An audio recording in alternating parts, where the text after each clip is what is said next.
Your ears do not deceive you. You have just entered the Cryptid Creator Corner brought to you by your friends at Comic Book Yeti. So without further ado, let's get on to the interview. Y'all, Jimmy, the Chaos Goblin, strikes again. I should have known better than to mention I was working on my DC Universe meets Ravenloft hybrid D&D campaign on social media. My bad. He goes and tags a bunch of comics creators we know, and now I have to get it in gear and whip this campaign into shape so we can start playing. Another friend chimes in, "Are you going to make maps?" It's fair to say it's been a while since I put something together, so I guess? Question mark? It was then that I discovered Arkenforge. If you don't know who Arkenforge is, they have everything you need to make your TTRPG more fun and immersive, allowing you to build, play, and export animated maps, including in-person fog of war capability that lets your players interact with maps as the adventure unfolds while you, the DM, get the full picture. Now I'm set to easily build high-res animated maps, saving myself precious time and significantly adding nuance to our campaign. That's a win every day in my book. Check them out at arkenforge.com and use the discount code YETI5 to get $5 off. I'll drop a link in the show notes for you, and big thanks to Arkenforge for partnering with our show. I think I'm going to make Jimmy play a Goblin Warlock just to get even. Hello, everybody, and welcome to today's episode of the Cryptid Creator Corner. I'm Byron O'Neill, your host for today's Comics Creator Chat. Today, I'm joined by comics writer Joe Casey. Joe's comic CV includes writing for big Marvel properties like Cable and the X-Men, Automatic Kafka for Wildstorm, Wildcats, Superman for DC, or the Eisner Nominated Godland. Beyond the realm of comics, he's part of the Man of Action Entertainment studio who created the wildly successful Ben 10 and Generator Rex cartoon franchises, and they are the producers and story editors for Ultimate Spider-Man and Avengers Assemble for Disney, and let's not forget that Big Hero 6 thing either. He's now turning his attention towards revitalizing the Hanna Barbera cartoon classic Jonny Quest for Dynamite Entertainment in comics form, or at least for the purposes of our chat today. So cartoon fans don't get too excited about a relaunch yet of Jonny Quest. He's working with artist Sebastian Piriz. I hope I'm pronouncing Sebastian's last name correctly there. But Joe, welcome to the show. Having a good week so far? Pretty good, Byron. Thanks for having me, man. Yeah, absolutely. Well, I want to start off here by saying thank you for helping me sort of retain my sanity a while back. Ben 10 was such a breath of fresh air as a father who had to sit through boys' watch phases, and with the prior iteration of yeah, exactly. The prior iteration was like Blue's Clues, which I've always found creepy as hell, and Caillou, which drove me absolutely bananas. So thanks and much gratitude to you and the Man of Action team for that run around 2010 and keeping me sane. So thanks a lot. Well, you're very welcome. That's great. Yeah.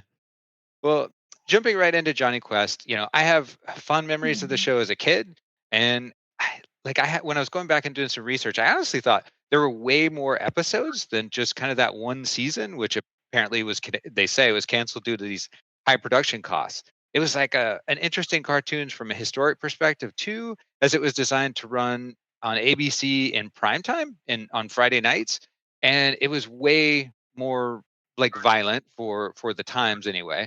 And I only saw it in syndication in the afternoons on WGN, which younger people will have no concept of what TV was like for that time for us. And, in the South, WGN was huge. That's why everybody's like a Cubs fan. But, cable included like 11 channel options at that time. And now that I've dated myself as a dinosaur, what was your kind of first exposure to Jonny Quest? Listen, I remember WGN. I remember the Atlanta station that was big on the cable. Oh, yeah. Yeah. My Jonny Quest beginnings was when I was a kid. You're right about that having only one season and that being very strange because it was so ubiquitous to me as a kid. Because what would happen is they did that one season, and it did run in prime time. Yep. And then every 2 or 3 years, a new network would license the show and run it as part of their Saturday morning programming. Yep. So to me, it was always on. And I thought, wow, they must have made hundreds of episodes of the show, even though Exactly.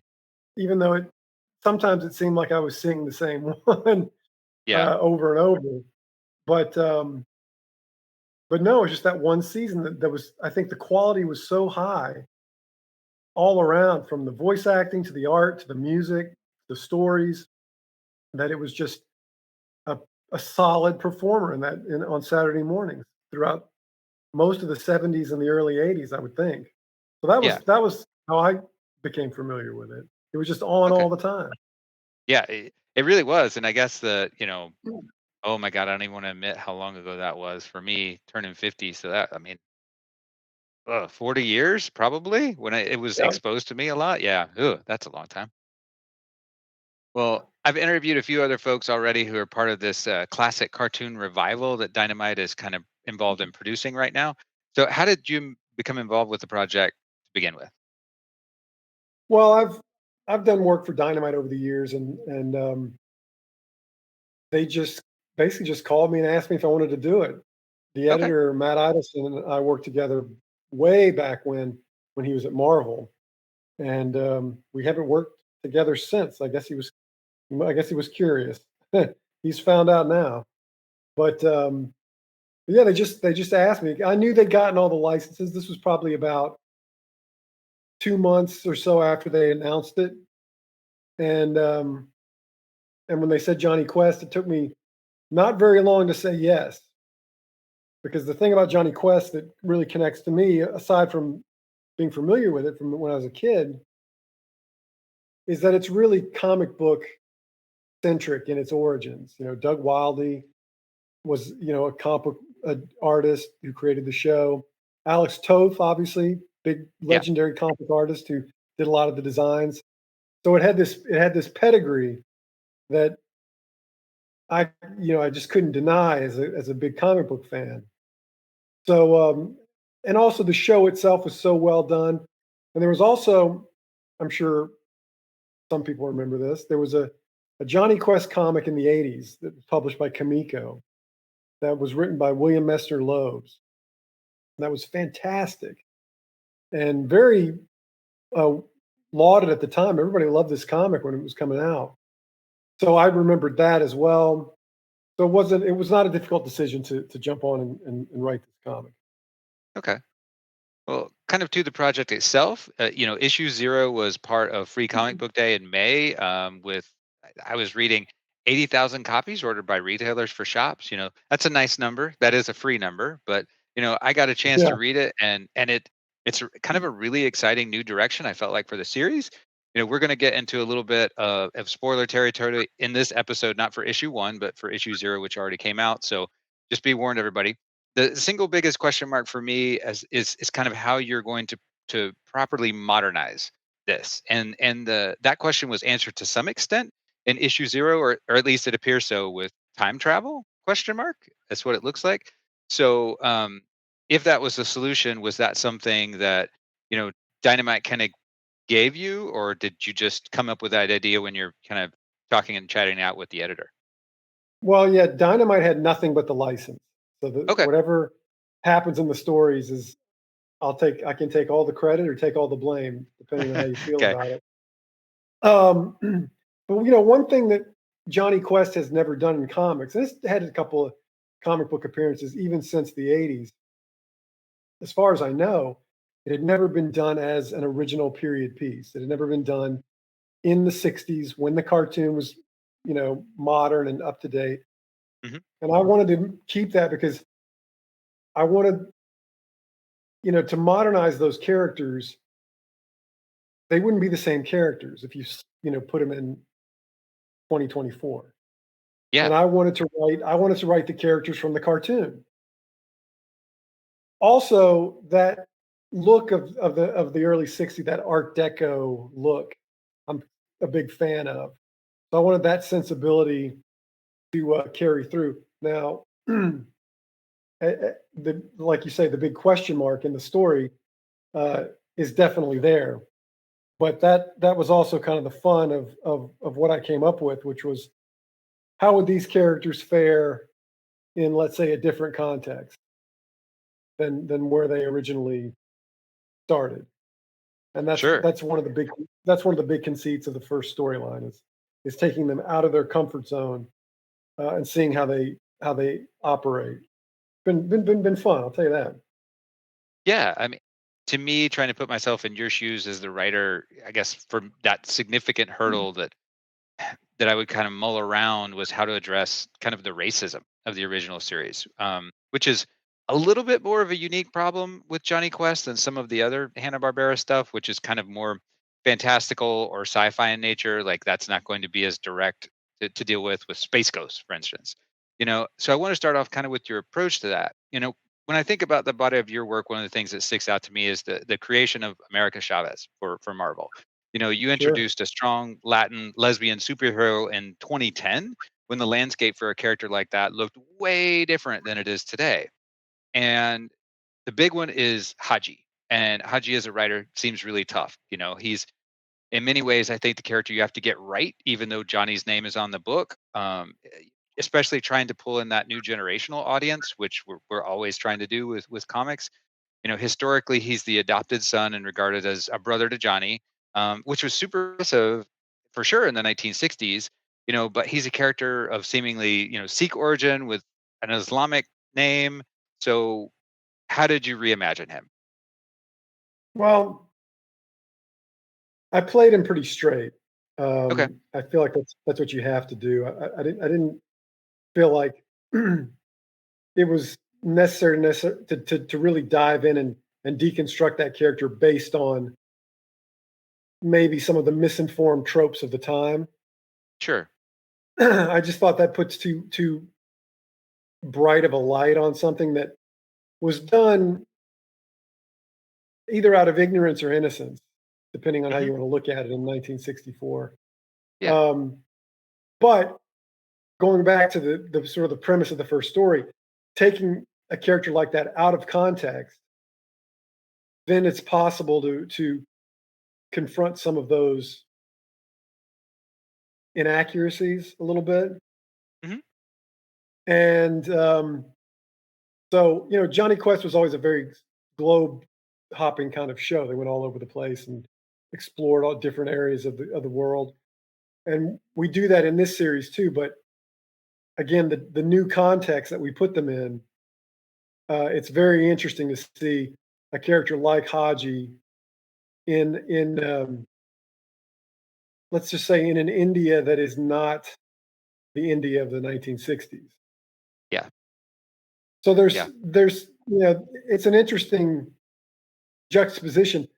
You know, we don't get too heavy-handed with it because it's still an adventure book and it has a pace that doesn't necessarily lend itself to stopping for too long to analyze things. You just Okay. kind of have to take them as they come. Sure. Um, but there is that was I had that question too. When I came up with this story, my first question to myself was, how do I handle Haji? Because all the things that you mentioned are pretty blatant on Yep. first glance.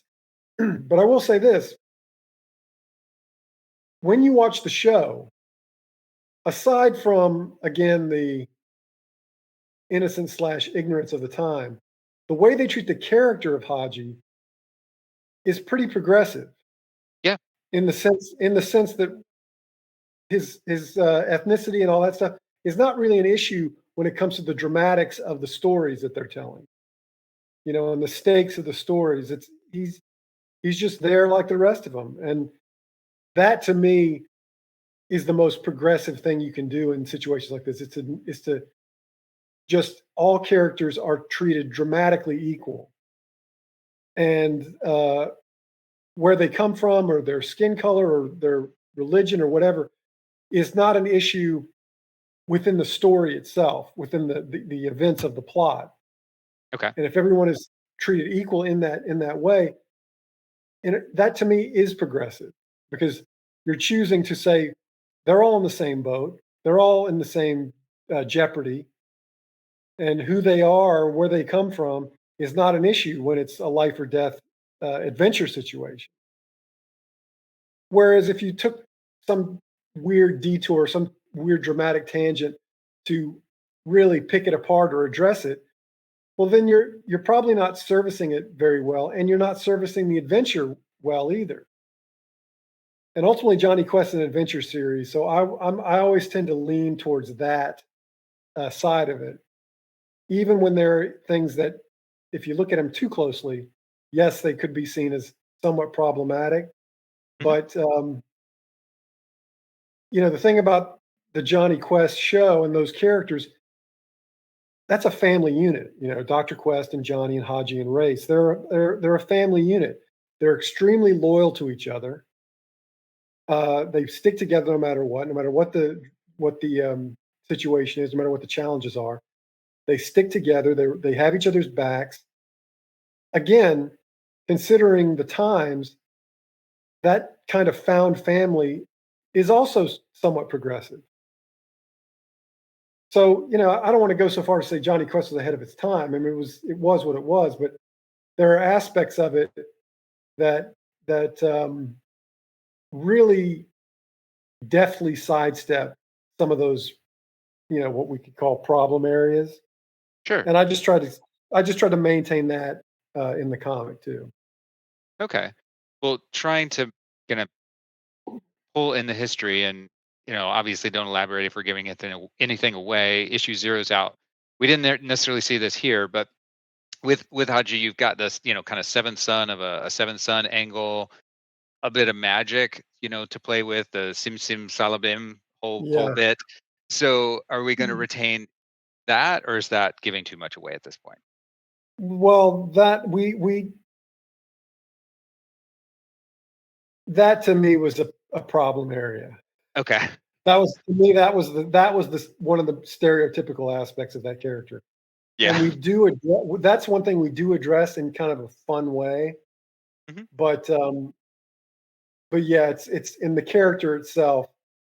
I decided to sort of downplay that aspect of it because that gets into tropes that probably aren't. I don't think they're inappropriate. They're just not relevant. And if they're not relevant, they're probably not worth. Uh, you know, it's not worth peeling that onion too much. Okay. Sure. Yeah, one of the things that really stuck out to me, that you kind of touched on there, and from my read, I really pulled out of it, and it's kind of what sucked me into the story was the dynamic of this generational platform to kind of talk about legacy between Dr. Benton and Johnny, and it's kind of turned on its head with the introduction of time travel, or seemingly that anyway. So you have an eminent global scientist in the 1960s who would immediately feel out of depth, dealing with 70 years of scientific and technological progression in the blink of an eye. So it makes that familial bond between him and Johnny a way more important narrative element because they're both kind of exploring the world as newborns, so to speak. So being his father would be way more relevant, right? Being dad than a rock star scientist whose shadow he's sort of living under and trying to live up to that legacy. Yeah, the familial aspect, the generational aspect, the father son thing, that's definitely something that I wanted to unpack, um, because it's a big deal. I mean, Mhm. I had a father. I am a father. That's a relationship that means a great deal to me, and I'd never seen it explored. Certainly not in the show, and not in the comics even. Um, just what it means to those two to be father and son.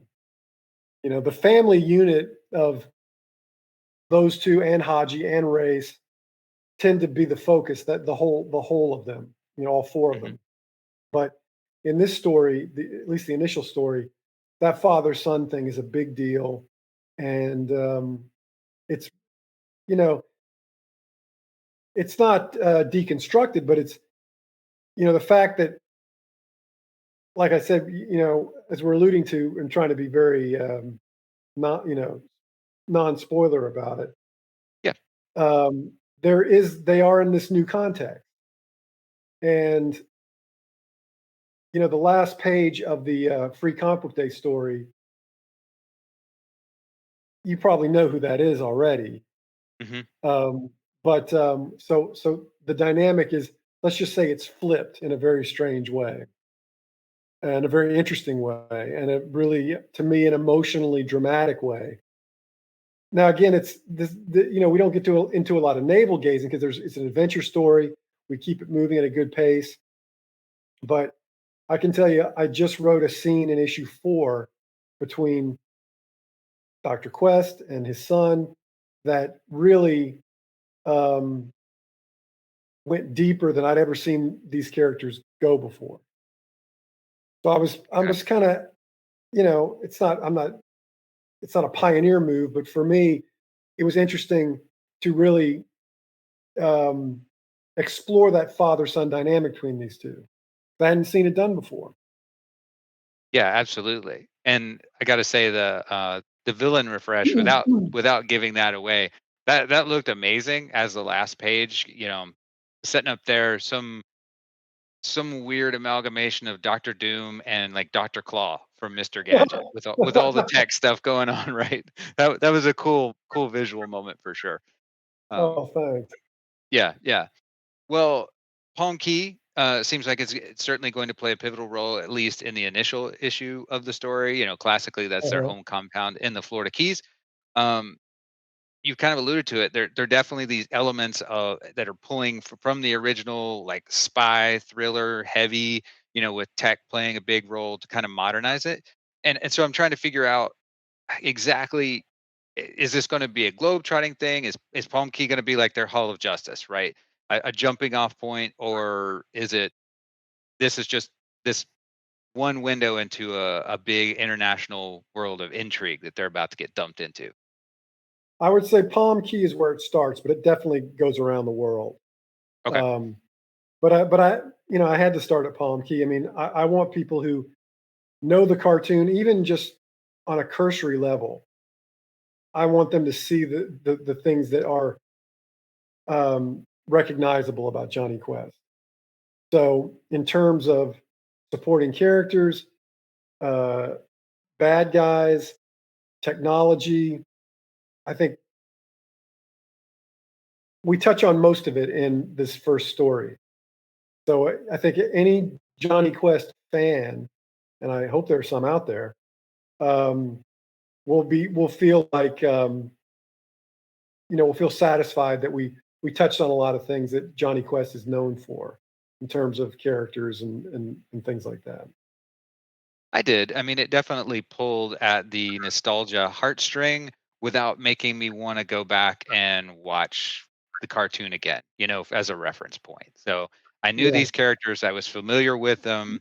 The buy-in was similar enough, and there's an anchor there, but they're being pulled into a modern situation. So I thought it was very satisfactory for an issue zero, right, where you have to compact so many things and and pull everybody into, okay, I got to grip you. And that's the challenge now with comics, right? Is you get the first issue, in this case the zero issue, where you've got to get people invested, and it's challenging. I thought the team did a really good job with that. well, I appreciate that. I mean, I think a lot of that credit should go to Sebastian Piriz, the artist, who is when we found him, I knew that we could do this book because I knew that we had to find a guy who could draw in a style that was um, reminiscent of the cartoon, but not a carbon copy of it. Right.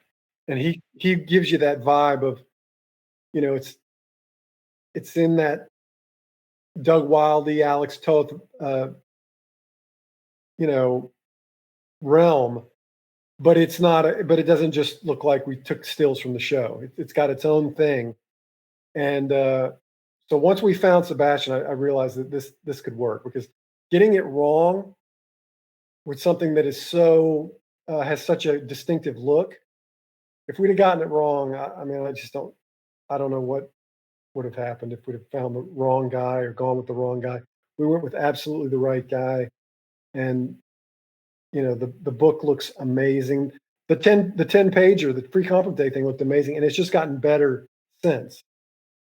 So I think people get a real kick out of how the book looks. It's it does have that classic cartoon vibe, but it's totally updated, and he's doing a great job. Yeah, I mean, it's definitely in the DNA. I've been a fan of Sebastian's work for some time. Um, how was he pulled in? Did editorial earmark him? Did you pull him in? I found him. I'd seen the Okay. work he was doing over at Ahoy, and I just, the stuff that he posts on his Twitter Yep. is fantastic. Those sketches are amazing, and luckily he was able to do it. I mean, I count my blessings that he was free and up for the gig. Yeah, artists take note that just as a pause here, and this is my own soapbox, right? If you keep cranking out work, those sketches and everything. That's how I found Sebastian's work too. I just came across on Twitter, ended up following him, and keep up to date with everything he's doing, and that is so critical to getting work. So that's my soapbox there. Yeah. Keep at it, keep cranking it out. All right, let's take a quick break. Hey, comics fam. Indie comic book publisher Band of Bars just got a level up and announced it is now a cooperative. This heralds a new era for them, including a partnership with Dauntless Stories. And they added several new members to the ownership group. Marcus Jimenez is now Chief Operating Officer, Brent Fisher takes on the role of Chief Diversity Officer, and Joey Galvez is introduced as Head of Kickstarter Ops and Social Media Manager, which is sure to increase their capabilities overall as a publisher. And it further promotes their mission statement of advancing representation, inclusion, and diversity in the medium. They also established a new board of directors to help chart the new path of their journey. With new projects in the works like Alas Goodbye dropping in June, Unbroken soon launching on Kickstarter, and Pawn coming up with Dauntless, stay tuned to this space for more exciting news from the growing Bards family.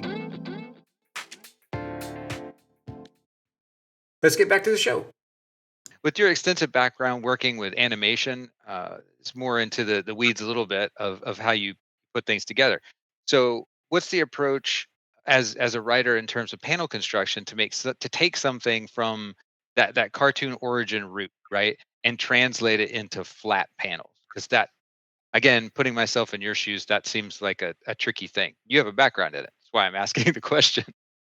Well, yeah. I mean, it's hard to describe the process because it's so second nature. Okay. Um, I mean, comics. I feel like comics is my first language. Um, so that it's those that kind of. I mean, it doesn't even feel like a translation to me. Okay. Um, when you're writing something and you're trying to envision something, you're bringing it to life in your own head, and then you're trying to describe what you see. In my case, I'm trying to describe it to an artist to try to get as close to that picture in my head as possible. Um, so there are certain things because it was a cartoon.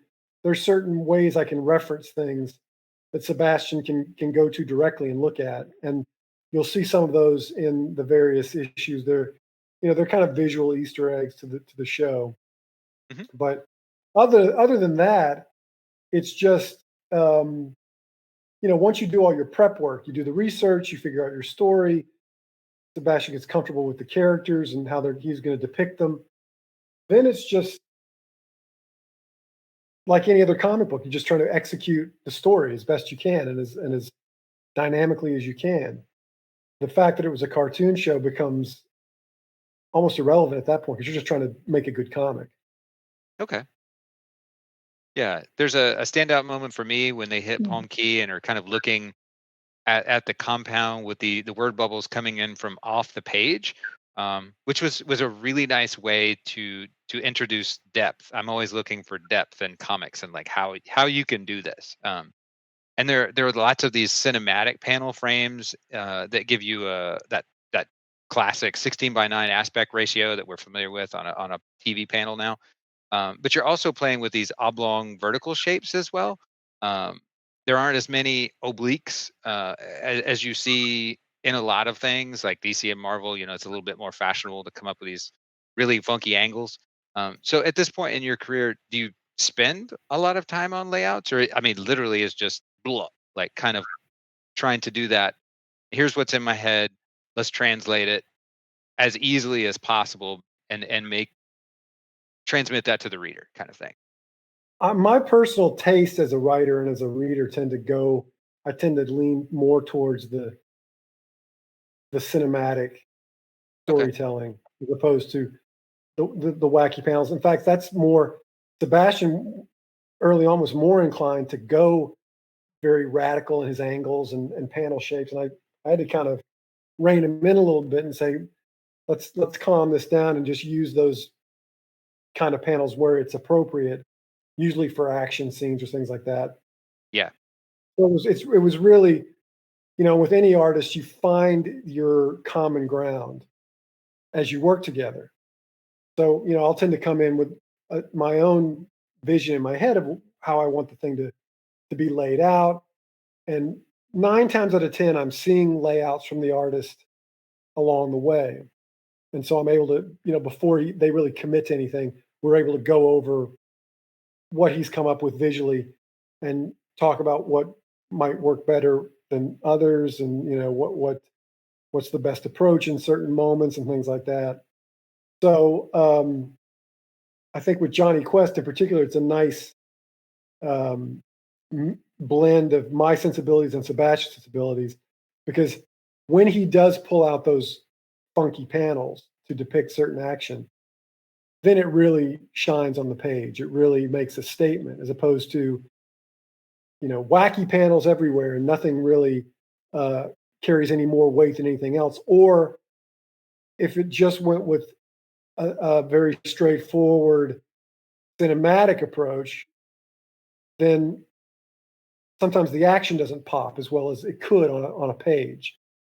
Right. So I think me and Sebastian, I feel pretty happy that we found a good melding of the two. Yeah, I really enjoyed it. It's clearly the action moments. That's the reserve for the pop, the wow. There was a laser moment in that issue 0 that I felt like broke things up visually really nicely from a more cinematic framing. So I feel like the balance is certainly there. Yeah, me too. Me too. So we're probably of a similar age, and it's something that I'm always thinking about with these older IPs, because those voices are so critical. And you've kind of worked in comics and animation. So is that something that ever enters your brain, having been exposed to this stuff? As a kid, and I was talking to David Papose about this, where he's doing Space Ghost. And did you ever have Space Ghost when you're actually trying to write dialogue, if you will, that iconic voice in your head? Is that something that you deal with? In this case, yes, because when I got the gig, I went back and you can watch the whole, that one season of Jonny Quest for free on Tubi. Yeah. And I went back and I watched the show just to kind of refresh my memory. And I realized it's a pretty good show for characterization and personality. Every character seemed to have their own thing going on. They were not generic characters by any stretch. And so that put the onus on me more as I was writing, to capture those voices. And once I wrote the first 10 pager and looked back at it, I thought, yeah, this reads like the show to me. So once I felt like I'd locked into those voices, then it was sort of easy after that. Not easy necessarily. I don't want to necessarily want to say that, but as with anything, you get to know characters as you write them. And in the case of Jonny Quest, I had, this great season of animation with real voices and real characters that I could go and reference. So there was a sense of trying to match that to some degree. But now that I'm into it, now that I'm about to start writing the 5th issue, I'm pretty locked in, and they're kind of second nature to me now, which is nice. I mean, it's not a struggle to get the voices right. So I hope that when people read it, that know the cartoon again, that when they read the characters' dialogue, that they can actually hear the voices in their heads as they're reading, and that it feels authentic. That doesn't feel like, that nobody's bumping on. That doesn't sound like something Johnny would say, or that doesn't sound like something Ray Spannon would say. I feel like everybody's in character to a degree that when you read it, it's fairly consistent with what you might remember from the cartoon. Okay. And you're on issue 5, so the first arc, I think it's listed as an ongoing. Is that correct? Well, I mean, with the market these days, Yeah. you never know what's what. You know, I'm Yeah. just writing, and then, until we decide that we're done, I'm just going to keep writing. Okay. Yeah. Well, that's one of my questions. I'm not picking on Dynamite, but like, okay, I'm a broad byproduct of the heyday of comics, right? In the late '80s, early '90s, as a reader, you as a creator, I get constantly frustrated these days by really fantastic concepts that only ever get 5 to 6 issues of legroom, and it's all in service to the bottom line of the publishers and stuff. And recently I was going back and rereading this amazing run that Garth Ennis and John McCrae did of The Demon, which was like, Love it. yeah, mid '90s, right? And I'm just curious about that. It gave them such a fantastic platform. It's not perfect, right? But they got to stretch themselves, learn their craft, work on the book, and it wasn't selling particularly well. I went back and looked at the numbers, but it gave them and their voices room to expand, and it gave them that platform to do bigger and better things, right? Garth going on to do these iconic runs on Hellblazer, Preacher, The Punisher. So it seems like the scaffolding got removed for a lot of younger creatives. Like, how do we remedy that? I think it's tough because we're just in a situation now with, publishers are, at least, where they have to meet certain financial demands that were possibly a little less stringent, you know, 30 years ago. And let's face it, the industry was healthier as well. I mean, it's the margins are so slim these days on when something is profitable versus it not being profitable. And I think that we're also in a time where, the Demon, I love that run too. I'm a huge fan of that run. And it probably, in its time, was able to go probably about 6 more issues than it would have been able to go right now, in terms of giving it that much of an off ramp. Um, Nowadays, cancellations they just happen out of the blue. Boom! It's your last issue. Yeah. You're done. Um, that to me says that just the financials are just a lot tighter, and there's no getting around that. Plus, I think that also a factor. I think I can't imagine there was anyone at DC Comics in 1995 that didn't like what Garth and John were doing on the Demon and wanted to see it go on, and that in the that was a factor of giving it more room despite its obviously low sales, because it was a good book. People were digging it. They wanted to see it continue. That, to me, that seems like less of a factor. It's a little more cutthroat these days. The personal taste issue is, I'm sure it's still there. I'm sure that books get canceled all the time, that editors and, people in the office would like to see continue, Hmm. but not. I feel like 30 years ago, an editor might have fought for the Demon's continuation. I don't know if any editors are fighting for their books to continue in the harsh light of, listen, this book is losing money. You're going to ultimately be responsible for how much money it loses as an editor that works for this company. So how much do you want to put your head on the chopping block here? Yeah. And I think for most editors, rightly so, especially if they value their jobs and they value their you know supporting their families or whatever, are going to say, I'm going to do what I can to do my job the best I can so I don't lose my job. That collides with artistic intention sometimes in a very brutal and unforgiving way, and it sucks. It sucks all around, but that's seems to be the world we're living in at the moment.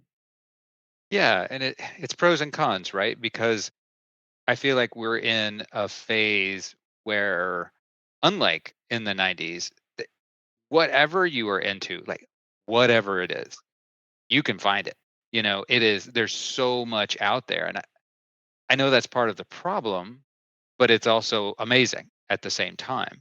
Yeah. It's just a matter of sort of cutting through the den, and I guess keeping your nose down, and put the effort into the work and put out the best thing you can.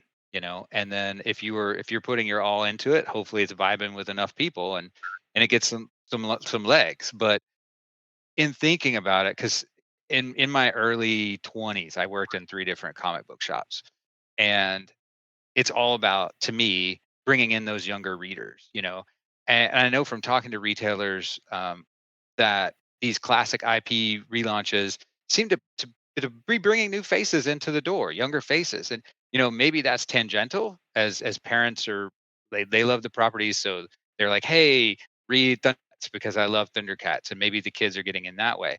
But however it happens, that's the bridge that keeps the doors open for the retailers, which I think is at least part of the equation, for sure, of comics staying, at least as we understand them.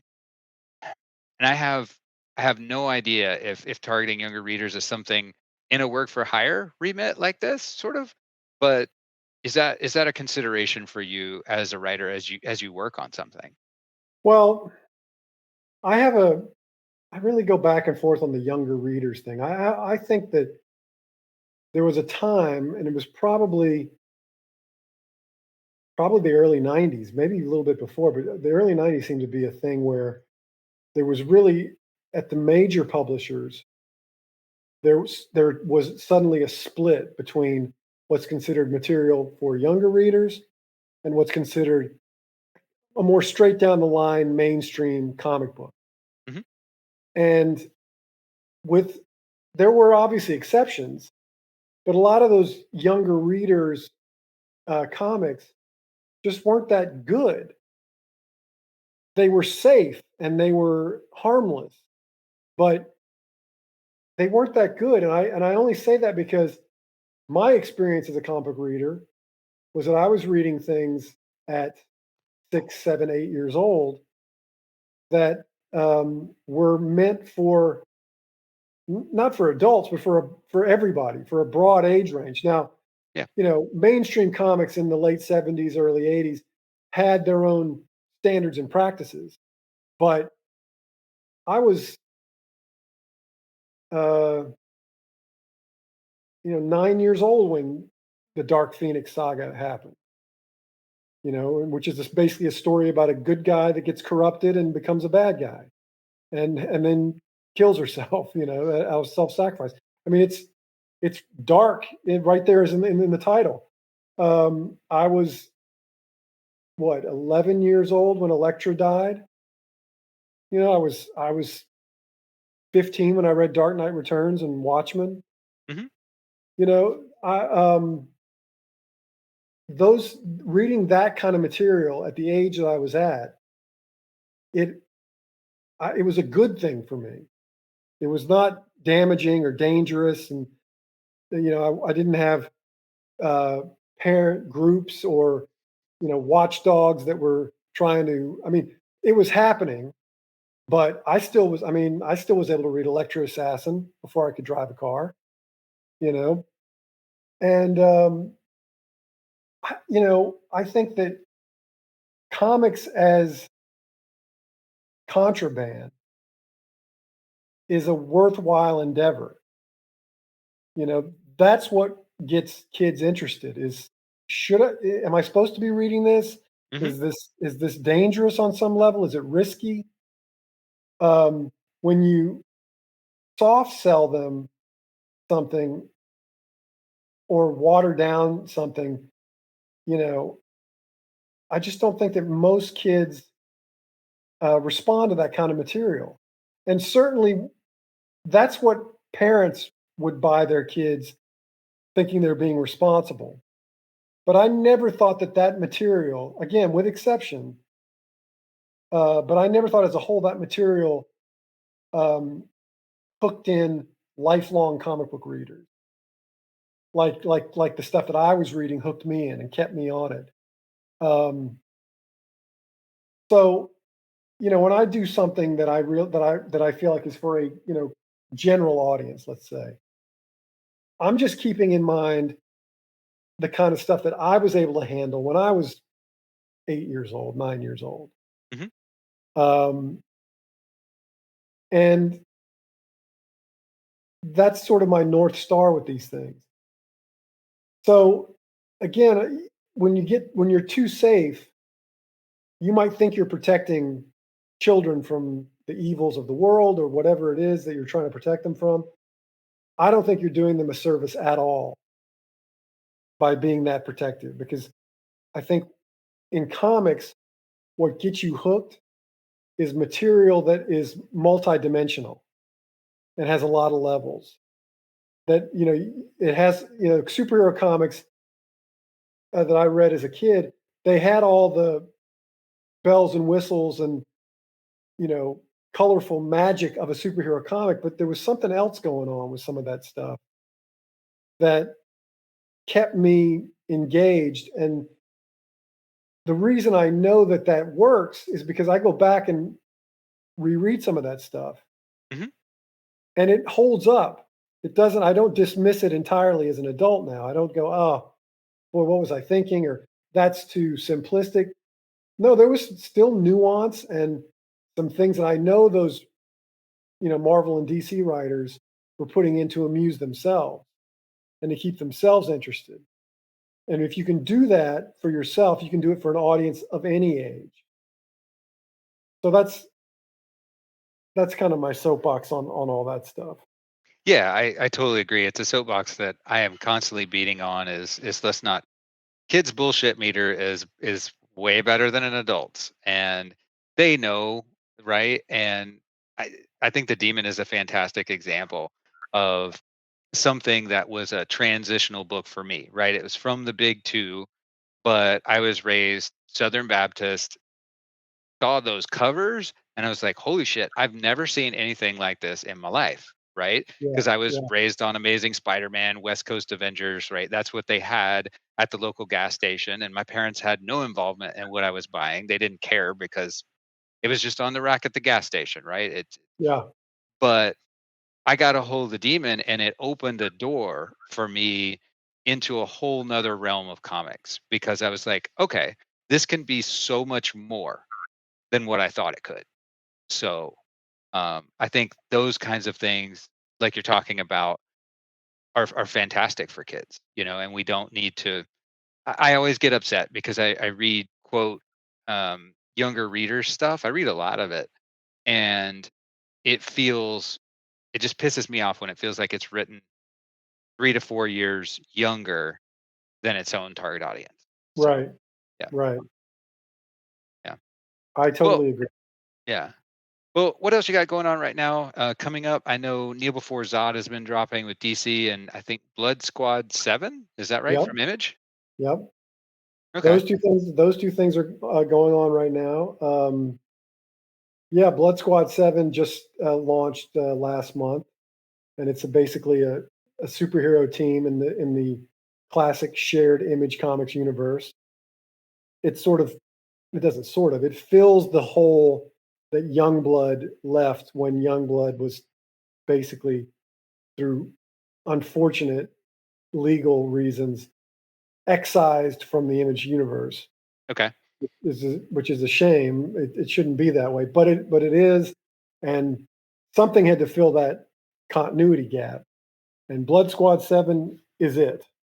Okay. So that book's been a lot of fun. If people had any investment in the old shared image universe when it first started, and Youngblood would show up everywhere, and Savage Dragon would guest star in other books, and you'd see Spawn pop up in other books. This this is the book for you because it explores that universe, but in a modern context. It's 30 years on from when the events of those books took place, and we tell it in real time, so it does let the time in. So it's interesting to um, catch up with that shared universe 30 years later. Yeah, that sounds really cool. I have to go revisit that. Those are the books of my youth, so I'm sure that would definitely appeal to me. You would recognize a lot in those books, I think. Okay. Anything else coming up down the pipe? Man of Action working on anything right now? We're always working on stuff, animation and video games and things like that. Nothing, the thing about those mediums is they have incredibly long lead times. Yeah. And an animated series takes forever to develop, to get off the ground, and then to finally air could be years. So the things that we're working on now are probably the things that we'll be announcing in like 2 years. Okay. It's that far out. We're really in the early stages of a couple of things, but that's sort of how it goes. I'm thrilled to be back more full time into comics because it is such an immediate art form. I mean,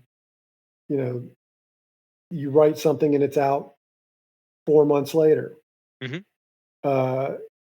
And pretty much what you write gets out there. It doesn't go through a lot of levels, doesn't go through a horrible amount of gatekeepers. It goes through some, but not too many. So I'm just grateful that I'm able to keep writing comics because it's just my favorite thing to do. The animation stuff is great. Video game stuff is great. All the movie, TV stuff, fantastic. But comics have always been my first love. And during the pandemic, I was doing a lot of writing, but nothing was coming out on the stands. Yeah. So now that stuff is really starting to hit, it's just been great. I feel very lucky to be back doing this stuff at the level that I'm doing it at the moment. Keep writing it. We'll keep reading it. So that's the motto, right? Well, I hope I'm really, so, yeah. I'm personally really looking forward to this new Jonny Quest and seeing where it's going. I've tried to take a really objective approach to all these classic cartoon IPs that I loved back when, and make sure I'm looking at them with a proper modern lens. I'm not just letting nostalgia take over. And I'm really into this one. Not all of them have honestly hit the mark, but this looks really interesting.